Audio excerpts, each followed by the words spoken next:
Hello, everyone, and congratulations on your admission to MCPHS. My name is Rachel Draper. I'm one of the assistant directors of admission here at the university, and I'm joined with some very important people from our School of Medical Imaging to talk about our nuclear medicine technology program. I will let them introduce themselves. So, Professor Gilmore, why don't you start? Great. Hi. And also, congratulations on being accepted to MCPHS University.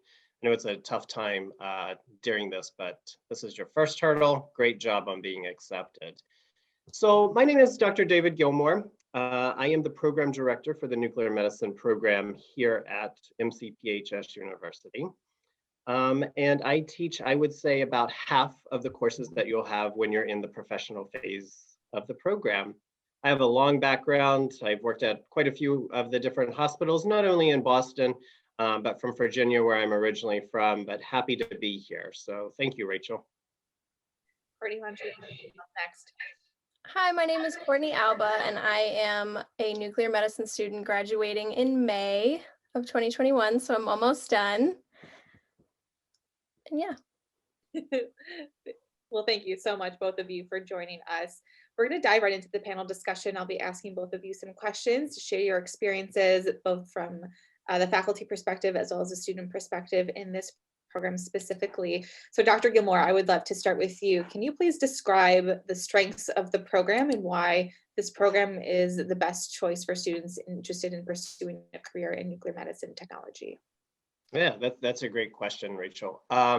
So first, let me start that the field itself, nuclear medicine and molecular imaging, is certainly a dynamic field that's becoming one in itself with things. There's a lot of new opportunities. And so I think it's a really exciting time to be entering the field at this point in time. But specifically about our program, right? I'm very proud of our program. Actually, I left MCPHS. I came back. That's how much that I love the program and what we're doing here. But there's a few strengths that really set us aside from some of the other nuclear medicine programs. The first and the foremost is we really have small class sizes, and I think that's important. We do not put a lot of students in one particular clinical area because we want them to have more one-on-one clinical experience. Now, what's great about that is because the curriculum is going to have students taking classes at the same time of clinical, they'll be able to kind of practice in the clinical setting on real patients with kind of what we're talking about in the classes. And we like to bring that experience back and what happened with this and why that happened and kind of how we can kind of change that. But the other piece of that is we are the only program in New England that has the largest number of clinical sites. Many of the technologists working in the area and really throughout the country, excuse me, are MCPHS alum. And that really helps build the connection between the students and the staff and allowing them to kind of be more involved and do more things. And then the final thing that I'm very proud of is that in the recent years, we've really been able to add the ability for the students to get multi-credentialed. And you're certainly probably reading a lot about that in the world of imaging. The more certificates and the more certifications that you have, not only are you a better candidate for employees, but it really kind of helps explore and expand your future opportunities even outside the clinical area with that. So that's something we're really proud of. Thank you so much for sharing that. I want to continue on what you said that you left MCPHS but came back. What do you enjoy teaching? Why do you enjoy teaching at MCPHS? Oh, I probably could talk quite some time on this, right? I truly do enjoy what I do and how I do it on a daily basis with that. One of the things that struck me the most when I left to go teach elsewhere was the lack of health science focus in all of the non-professional courses, right? And that's something I really glamour toward, is that I have colleagues, other professors that you'll be taking anatomy and physiology with, or biology with, or even some of the liberal arts courses. But everyone here is focused on health science. Our goal is focused on how do we prepare the next generation of health professionals? How do we talk to patients who may not have that kind of medical background, which is going to be a lot of our patients. So the ability to really collaborate with a lot of my colleagues and fellow professors really, I think, kind of helps all of us, which allows students to participate with us in research and doing a lot of different things versus just kind of our field that we're focused on. Wonderful. Thank you so much for sharing that. Courtney, I would love to turn it over to you and share with us, thinking back to when you were in the seats of our admitted students listening today, why did you choose MCPHS? Well, I'm actually a two-time transfer student. I have transferred this is my third college, and I think there's a lot to be said about that.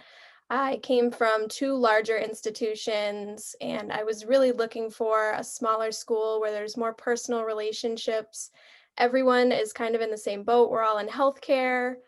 I mean, there's a great nuclear medicine program. I really wanted to specialize in something, and it's surrounded by great hospitals, which has great clinical opportunities that I've taken advantage of and am taking advantage of right now. And I'm so glad that I ended up here, even though it took me 3 different colleges to do so. We're glad you're here too. Can you expand a little bit on the clinical experiences that you've had and how you feel those experiences have helped you when you will be graduating in May and sitting for your licensing exams? Yes, so I've actually done 4 hospital rotations so far. I started at Brigham and Women's in Boston. Then I moved on to a community hospital. I moved to South Shore Hospital, and I'm currently at another community hospital. I'm at Good Samaritan, and I'm at Beth Israel. So I've kind of been around doing these hospital rotations, and they have prepared me for all different kinds of hospital settings, whether it's small community hospitals or huge, busy Boston hospitals. And it has really prepared me and continues to prepare me for when I go off to work soon. So, That's fantastic. Thank you so much for sharing that. Dr. Gilmore, you mentioned before that your colleagues are really all focused in health science, but can you provide some examples of accomplishments, appointments, or even accolades for faculty within not only the nuclear medicine technology program or even in the School of Medical Imaging and Therapeutics? Yeah, so I feel like we're an active bunch. And, I think part of this feeds off of what Courtney just told us, right? One of the things that all of us in the nuclear medicine technology program is focused on is student success. What keeps us going, it's why we do more. And so some examples of that is I am the author of one of the leading nuclear medicine textbooks that's used by most of the programs around the country, which is great. But beyond that, I've had the opportunity to be president of the Society of Nuclear Medicine and Molecular Imaging nationwide. That has introduced me to being kind of our international liaison person for our profession. So I know technologists in Australia, I know individuals in the UK. And what that has allowed us to do is also with the other faculty to have them extremely involved. All 4 of the faculty members, whether it's full-time or part-time in our program, are all leaders within our profession. We've all either served as president or president-elect of the professional society. 2 of our individuals who are part-time also sit and help guide where the direction of the profession is going and the certification exams.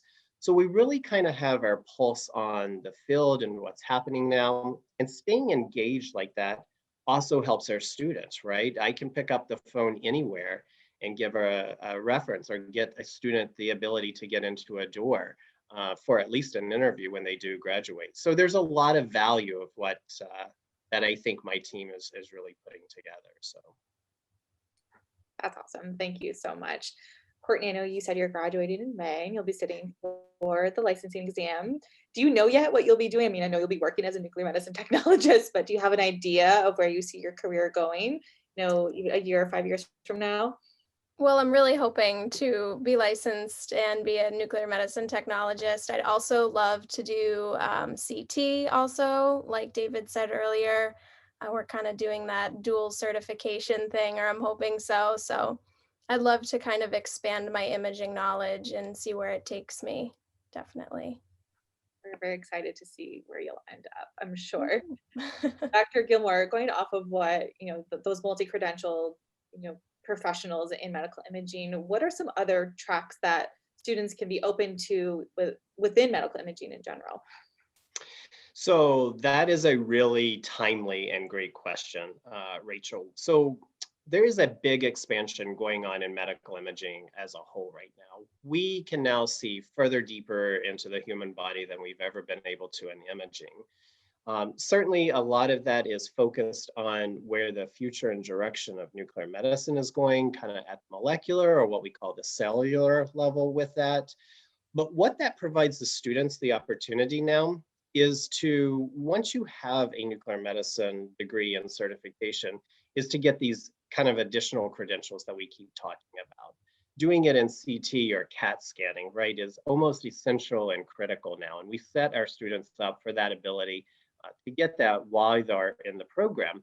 But we're moving beyond that. We now have the ability to sit and do an MRI program. That will continue to be the future of this. A lot of the interventional work where we can specifically put not only really teeny tiny cameras and needles that kind of guide them through the vessels, but we can really kind of see where those blockages are and really treat that, right? And so those additional certifications are going to be important as we kind of talk about lifelong learning and continuing to advance in this field, much of what Courtney just said, and continuing to expand on that. That's exciting. I would imagine how exciting this field is right now. Courtney, I know you said you've been involved in the clinical experience, which is required of your program. Did you have any other volunteer or internship experience outside of your clinicals that MCPHS helped you get involved with? No, just the very extensive clinical rotations that I'm doing right now. I mean, we had labs in class where we went to go visit hospitals as well. But no, pretty much just the intense clinical rotations that we've been doing for the past 3 semesters. I think that just goes to show of how intense and focused these medical imaging programs are, and really just getting to the point of we need to train you to be a nuclear medicine technologist. There's not time for much else. Dr. Gilmore, I want to kind of end with you in kind of explaining where our students are ending up. What's the plan for the most recent graduates? Where have our recent alumni ended up after they've left MCPHS? Yeah, so a simple answer would be everywhere, right? But let's be a little more specific about that. And I also want to just kind of piggyback off what Courtney was talking about. Yes, there is an intensity that comes with our programs, right? But there's exciting piece. And she mentioned that we would do labs, we would go to the hospitals and do these labs. This is really important to know as you begin to kind of prepare and think about coming into our program. We've made the decision, and it's been a really good conscious decision, not to continue to have our labs at the university for 2 reasons. One is, I've just been talking about how our field is growing and expanding. There's no way to keep up with that technology at the university setting, right, in our labs. However, we're positioned in a perfect priority location, right? So we can get over to Brigham and Women's Hospital. We can get to Dana-Farber Cancer Institute. We can get to Beth Israel Deaconess Medical Center and do labs on actual equipment that really the students are going to see when they go to their clinical setting. And we get the support of those technologists in those hospitals, right, helping us a lot. And I'm sure Courtney can remember a few of our techs that would help over at Dana-Farber Cancer Institute and stuff like that. So I think that's really important. But to answer your question, where are students going? I would say the biggest majority of our students do end up working in a hospital setting in nuclear medicine. However, there's a lot of opportunities in research, in the biotech companies in particular, because a lot of what they're doing is before they're filing, FDA approval of where this drug goes or what it's doing, they're attaching that to radioisotopes, which is what we do. And they'll follow that drug to wherever that tumor is, where it's going, and seeing how that's working. So I would say more and more of our students are beginning to go down that path, which is a great career with it. And then others are really saying, you know what, this was a great foundation. I am really happy and proud of what I accomplished with this. But I also really enjoyed this multi-credentialed focus that I did. And they may move into a different imaging field with that, and then certainly with doctors' offices with that. We've had really good success of getting our students placed after graduation. Or even, for example, our past December graduates in 2020, they all four had jobs even before we finished graduation, right? And that's our goal. That's what we want to do. And that's the benefit of why we have so many clinical spots to really kind of help our students get into that. You know, we're fortunate, I will say, right? We work hard with the students and giving them a lot of board preps so that they're ready for their certification boards.